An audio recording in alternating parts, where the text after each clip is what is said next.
Olá, pessoal. Continuando aí, então, a gente vai continuar conversando sobre os processos de envelhecimento, né? O módulo 9 e agora com o roteiro 2, tá? Nesse roteiro 2, nós vamos conversar um pouquinho a respeito das alterações pelo qual passa o sistema respiratório. Mas antes, propriamente, de conversar sobre o sistema respiratório, eu quero falar um pouquinho com vocês a respeito das degenerações. A gente está, né, nesse módulo 9 preparando vocês para ingressar aí nas patologias, né? Vocês sabem que o módulo 10 é um módulo totalmente voltado para a histologia de tumores, para processo tumoral, né? A formação dos processos tumorais. E para que vocês entendam a histologia dos tumores, é muito importante que vocês conheçam, né, os tipos de alterações patológicas iniciais pelo qual as células passam. Então, por isso que os roteiros estão aí com alguns tópicos importantes de patologia, né, pessoal? Vocês sabem que a gente começou a estudar patologia lá no módulo 5. Então, vocês se recordam que dei uma conferência para vocês sobre introdução à patologia, e lá eu já falei a respeito de lesão, né? Já falei também de morte celular, de necrose, de apoptose. E agora a gente está conhecendo outros tipos, né, de lesões, outros tipos de ocorrências patológicas. E esse roteiro 2, então, eu queria conversar um pouco com vocês a respeito dos processos degenerativos, né? As degenerações. Então, isso é muito importante, pessoal, porque lá no módulo 10 a gente vai precisar desses conceitos e a gente não tem tempo para discutir. Então, por isso que estou aproveitando esse módulo 9 já para a gente discutir algumas dessas situações, tá? Então, vamos lá, vamos falar um pouquinho de degeneração. Degeneração é um tipo de alteração morfológica pelo qual passa a célula. Geralmente, né, essa alteração morfológica, ela ocorre, né, por causa de alguma alteração bioquímica que a célula passa primeiro. Então, antes ela tem uma alteração bioquímica e isso vai resultar numa alteração morfológica dela. Geralmente, né, quando a gente chama de degeneração, quer dizer que esse processo é reversível. Ou seja, se a gente eliminar a causa, a célula volta a ser uma célula normal.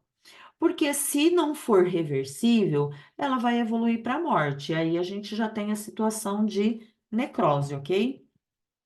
Então, por definição, degeneração é uma lesão reversível e ela é secundária a uma alteração bioquímica que aconteceu antes, né? Então, antes houve uma alteração bioquímica e aí levou a uma lesão. E geralmente essa lesão, ela provoca o acúmulo de substância no interior dessa célula, tá? Então, esse acúmulo de substância, ele vai ter uma característica morfológica que permite, né, na microscopia, a gente identificar, tá? Então, normalmente acontece o depósito de substâncias que se acumulam ali no interior das células, e isso confere essa morfologia da lesão. Então, esses aqui são os tipos de degeneração que existem, né? A degeneração por acúmulo de água e também por eletrólitos, que é chamada de degeneração hidrópica. A degeneração pelo acúmulo de proteínas, que são a degeneração hialina e a degeneração mucoide, vou falar de todas elas, tá? A degeneração por acúmulo de lipídios, que é a esteatose e as lipidoses, e a degeneração por acúmulo de carboidratos, né? Então, normalmente as glicogenoses e as mucopolissacaridoses, tá? Então, vamos começar aí pela degeneração hidrópica, que, como vocês já viram, é a degeneração por acúmulo de água e de eletrólitos no interior da célula, tá? Então, ocorre aí algum tipo de lesão, algum tipo de problema na célula, ela sofre uma alteração, e isso resulta no depósito de água e de eletrólitos no interior da célula. Então, a célula fica com essa característica que vocês estão vendo, o citoplasma bem vacuolizado, né, núcleo pequeno, e o citoplasma bem cheio de vacúolos. Então, esse vacúolo é por causa do acúmulo de água aí no interior. O que provoca essa alteração hidrópica? Normalmente, né, a alteração hidrópica ela vai interferir na produção e no consumo de ATP, né, que é energia. Ela vai interferir na integridade da membrana, que a membrana pode, em algum momento, se romper. E ela vai modificar a atividade das moléculas da bomba eletrolítica, né, ou seja, dos canais iônicos, que permite a passagem de substâncias, tá?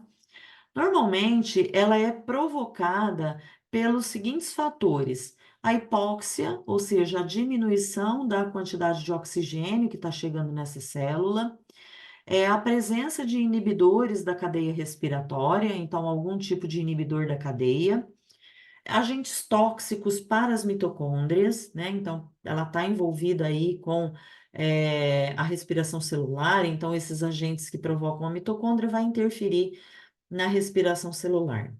A hipertermia, ou seja, a febre, né? E a presença de toxinas. Então, essas são as principais causas desse tipo de degeneração.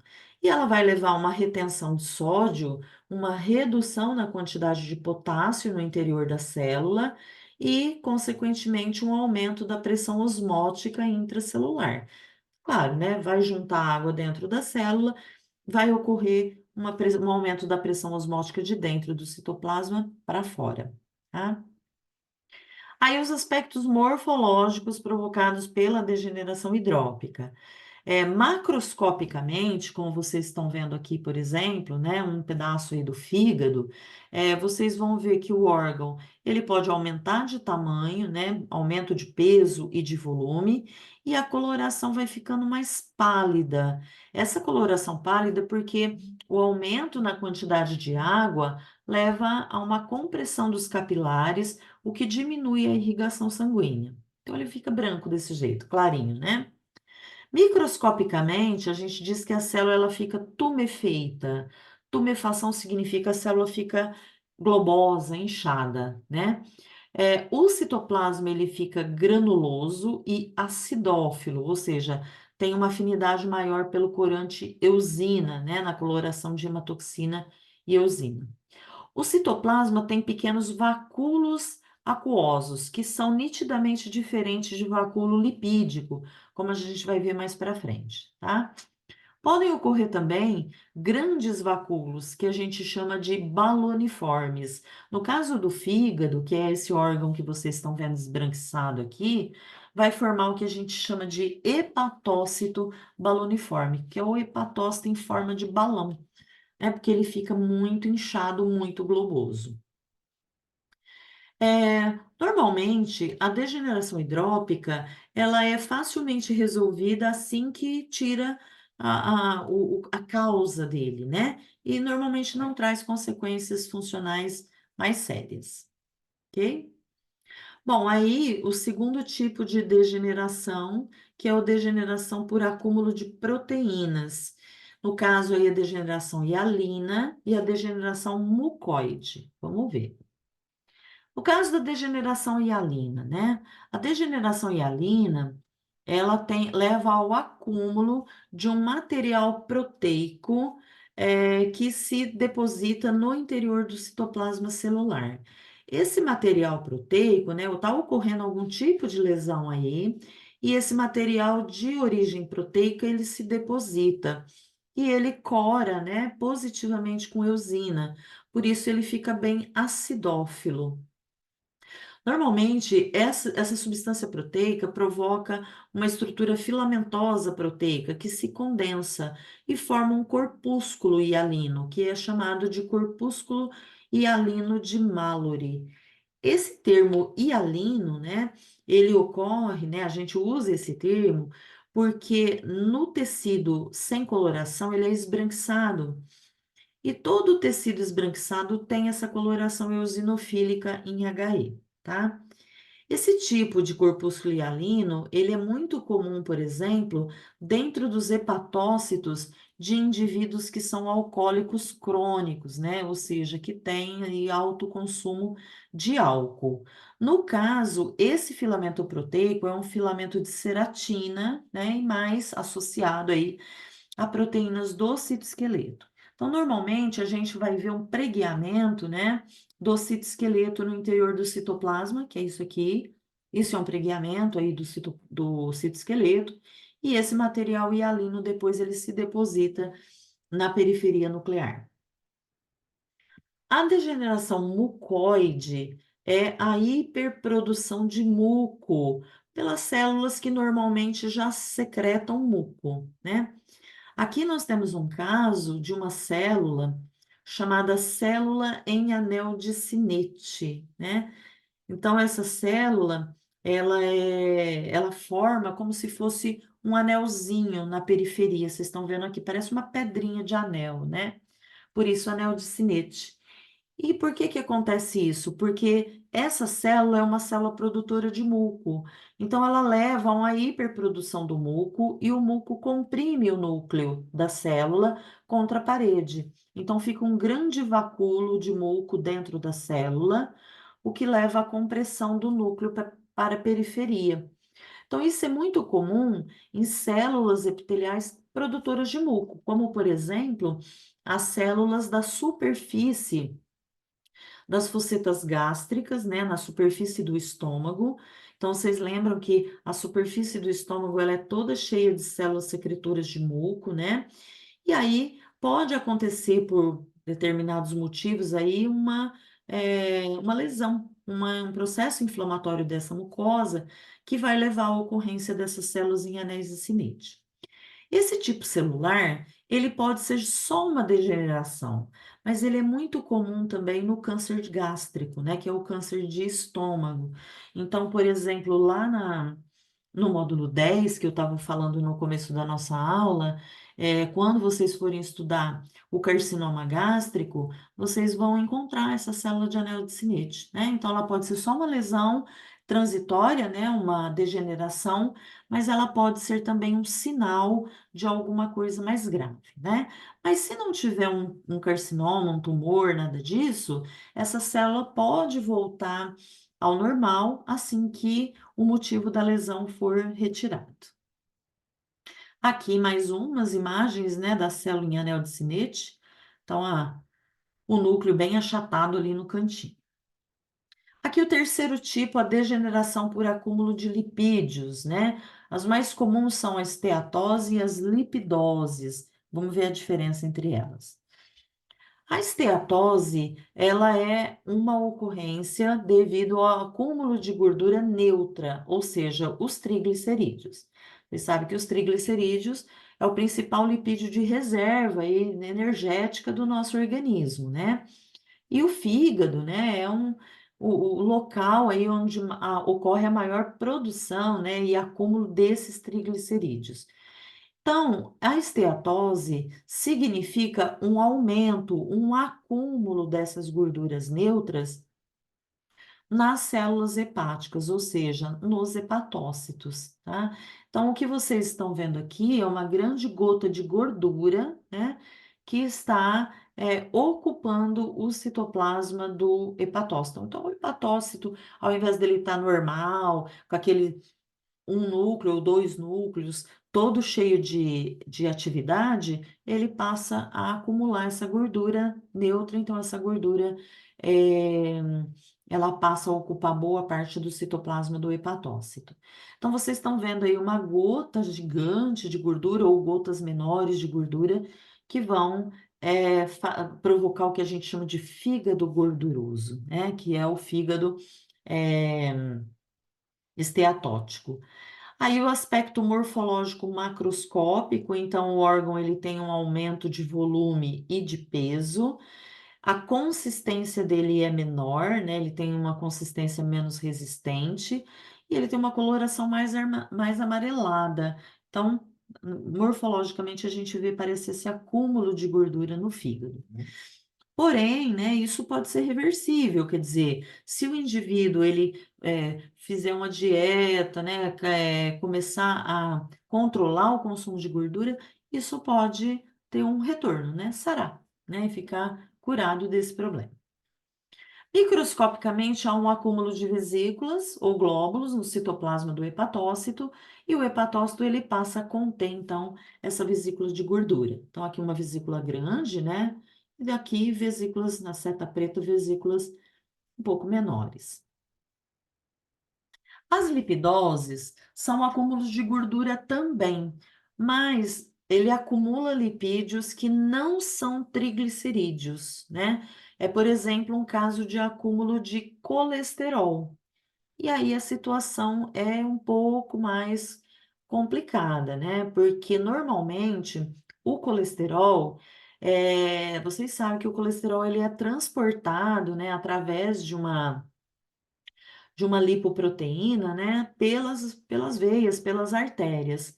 Então, essas veias, essas artérias, elas podem sofrer um depósito desse colesterol. Então, a lipidose, ela nada mais é do que o depósito de colesterol na parede das artérias e das veias, né, dos vasos sanguíneos.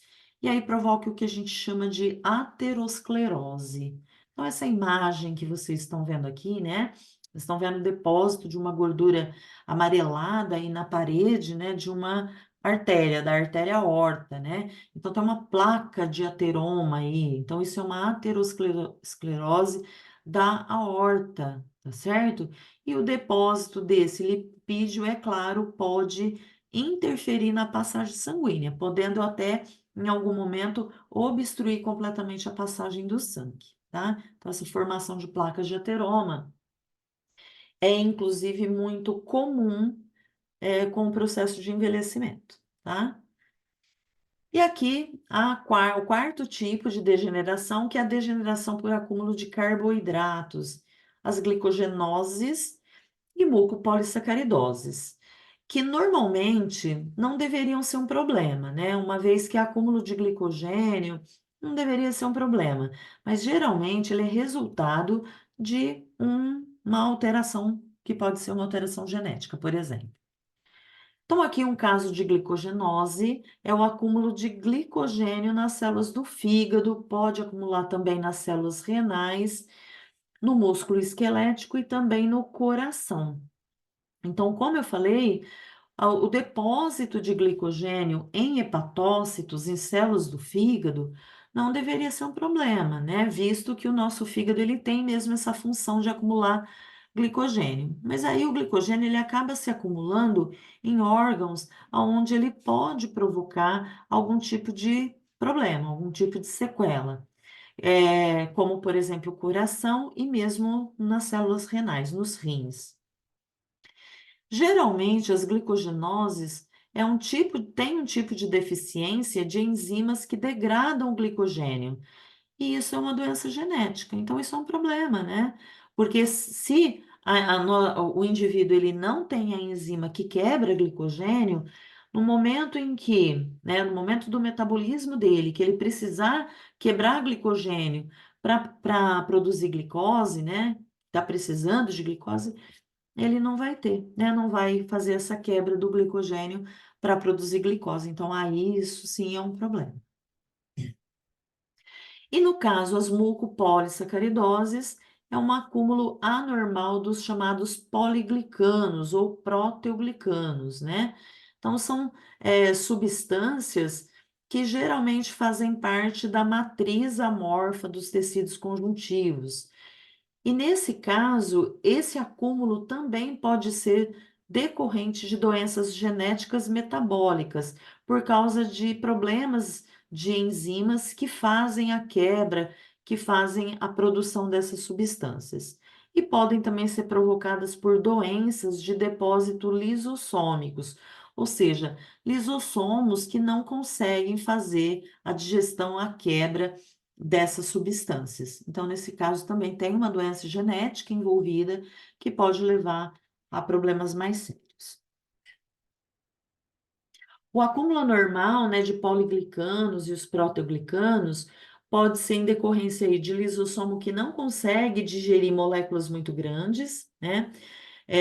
Geralmente essas moléculas são as glicosaminas glicanas, que são os GAGs, né?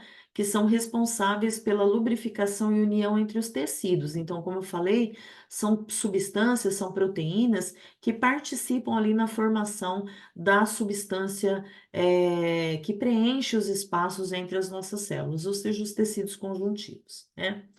Essas partículas, quando elas não são quebradas, elas vão se acumular no lisossomo e vão fazer as células crescerem, né, por causa desse acúmulo. Então, aí, as degenerações, tá? E aí, a gente vem para a continuação do roteiro 2, para revisar quais são as alterações morfológicas que acontecem nos pulmões em decorrência do processo de envelhecimento. E também fazer uma revisãozinha rápida aí da histologia dos pulmões, tá? Com o envelhecimento, existem aí alguns fatores que agravam, né, o envelhecimento do sistema respiratório. Então, os processos aí que normalmente agravam esse envelhecimento do sistema respiratório são o tabagismo, fumar, né, o ato de fumar, a poluição ambiental, a exposição ocupacional, então a pessoa que trabalha num ambiente cheio de resíduos que podem chegar aos pulmões e outras doenças pulmonares. As principais alterações aí do sistema respiratório é a redução da elasticidade pulmonar, então vai diminuir a eficiência das fibras elásticas. Consequentemente, se diminuir a elasticidade pulmonar, vai haver um enrijecimento da parede torácica, né? Com isso, há uma redução da potência motora e muscular dos pulmões, né? Então, vai diminuir essa capacidade respiratória. Portanto, uma redução do peso pulmonar em cerca de 21%. Vai ocorrer um estreitamento dos bronquíolos, um achatamento dos sacos alveolares e uma ocorrência de hipercifose torácica, né, que é aquela acentuação da curvatura torácica normal. Então, tudo isso aí é acentuado no processo de envelhecimento e que pode ser agravado de acordo com os hábitos ou com as situações ambientais que o indivíduo vive. Histologicamente, aí uma revisão, né, da lâmina histológica de pulmão e para vocês estudarem aí um pouquinho da lâmina de enfisema pulmonar, sendo que o enfisema pulmonar é comum, é uma a ocorrência comum em indivíduos em processo de envelhecimento. Então, para revisar a lâmina de pulmão, eu coloquei algumas imagens, tá? Não coloquei muitas, só para a gente fazer uma revisão rápida. Depois vocês podem revisar essa lâmina, né? Então, essa é a visão geral de uma lâmina dos alvéolos pulmonares. Isso é bem importante porque muitas alterações patológicas levam a uma perda desse padrão alveolar, inclusive o enfisema pulmonar, que a gente vai ver daqui a pouco, né? Então, esses são os alvéolos pulmonares, tá? Então, nós temos aqui um saco alveolar com vários alvéolos na parede desse saco alveolar. Aqui um bronquíolo respiratório que está se abrindo nos alvéolos, né? Aqui tem outro. Então, aquele bronquíolo mais estreitinho dos bronquíolos, que é aquele que se abre nos alvéolos pulmonares. Aqui um brônquio, tá? Vamos lembrar que a diferença entre brônquio e bronquíolo, a diferença histológica mais importante é que na parede do brônquio a gente encontra cartilagem. Essa cartilagem é uma cartilagem do tipo hialina, tá? E vamos lembrar que a luz do brônquio, ela é revestida por um epitélio, né? Um epitélio de revestimento.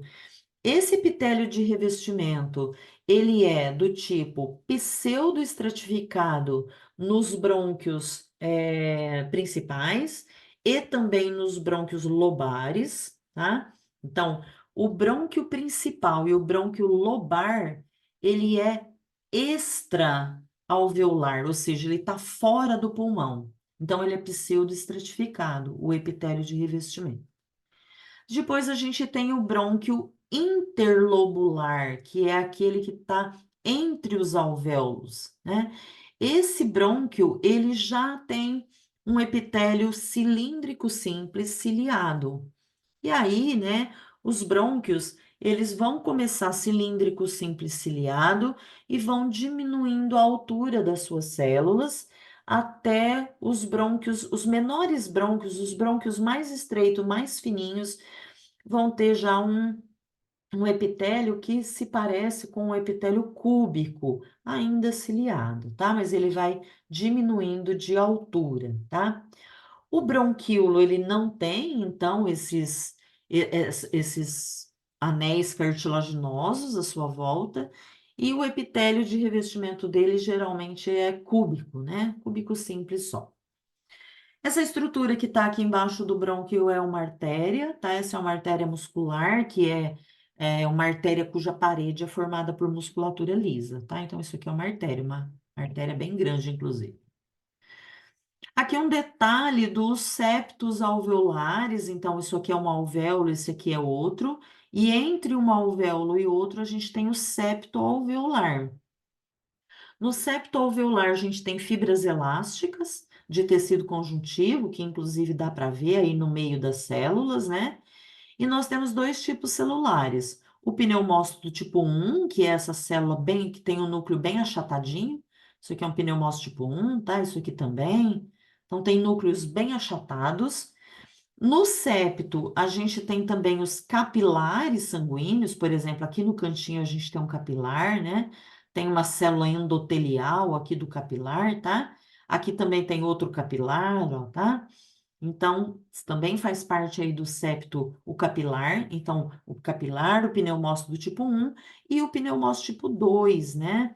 Pneumócito do tipo 2 é aquela célula que secreta o surfactante.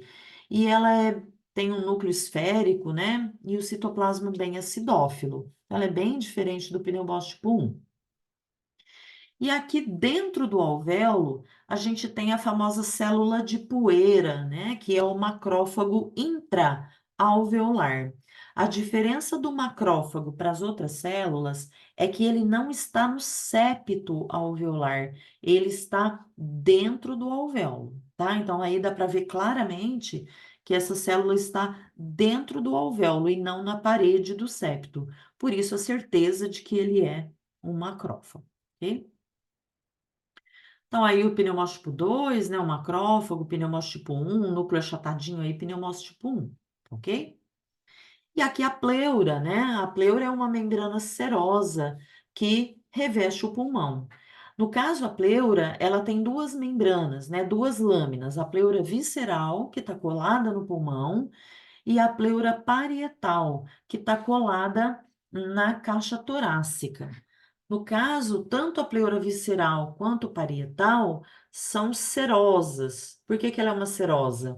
Porque ela tem tecido conjuntivo delimitado por esse mesotélio, que é esse epitélio pavimentoso simples que reveste o tecido conjuntivo. É isso aqui que faz com que essa membrana seja chamada de serosa. Então, uma revisãozinha rápida aí, né, da histologia do pulmão. E aí, como eu disse para vocês, durante o processo de envelhecimento, é comum que o sistema respiratório ele vai entrando em declínio. E esse declínio ele pode levar, por exemplo, à ocorrência do enfisema pulmonar. Lembrando que o enfisema ele não é exclusivo de indivíduos idosos, né? O indivíduo pode ter um enfisema pulmonar ainda jovem, por causa de várias outras patologias, tá bom? Mas no indivíduo idoso é comum que aconteça o enfisema. Então, nós temos aí um padrão diferente daqueles alvéolos que a gente viu na lâmina normal. O alvéolo está muito aumentado, tá? Então, a gente fala que temos uma hiperdistensão alveolar. Então, distendeu demais esse alvéolo. Então, o alvéolo ele está aumentando de tamanho, mas além dele aumentar de tamanho, dele estar hiperdistendido, existe também o rompimento, tá dando inclusive para ver aqui, ó, que aqui provavelmente tinha um septo aqui no meio, mas esse septo foi rompido. Então ele vai distendendo e o septo entre um alvéolo e outro rompe, e aí ele fica maior ainda, tá? Então ele vai se distendendo. À medida que o alvéolo vai se distendendo, o septo vai ficando hipertrofiado. Então, vocês estão vendo em vários locais aqui que o septo ele está maior do que o normal. A espessura normalmente do septo é essa daqui, né? Bem mais estreitinho. E aqui tá bem hipertrofiado também esse septo. Então, vai ter uma hipertrofia do septo e uma hipertrofia da mucosa. O que que seria a mucosa? Seria aí essa região do septo e seria também a região dos tecidos epiteliais dos brônquios. Então, a mucosa do brônquio e dos bronquíolos também está hipertrofiada. Então, existe mais tecido conjuntivo do que o normal. Então, aqui vocês estão vendo, ó, um septo alveolar bem hipertrofiado. A quantidade de tecido conjuntivo aqui é muito maior, né? Como eu sempre digo, gente, a fotografia não consegue representar exatamente o que a lâmina tem. Na lâmina, o visual, a característica visual é muito melhor, né? Então, não dispensa que vocês vão lá dar uma olhada nessa lâmina, tá bom? Para você ter uma ideia melhor do que o que está acontecendo aí nesse septo. Então, aqui, né, isso aqui é um bronquíolo, não tem cartilagem aqui nessa periferia, é um bronquíolo e ele tá com uma hipertrofia desse tecido conjuntivo abaixo do epitélio, tá? Então, uma hipertrofia aí da região mucosa, né? No caso, é a lâmina própria que está hipertrofiada. Então, aí uma visão geral, para vocês verem os alvéolos bem distendidos e o rompimento dos septos em vários locais. É isso aí, pessoal. Então, isso aqui era, né, foi aí o roteiro número 2, tá bom? Daqui a pouquinho a gente retorna para o roteiro 3.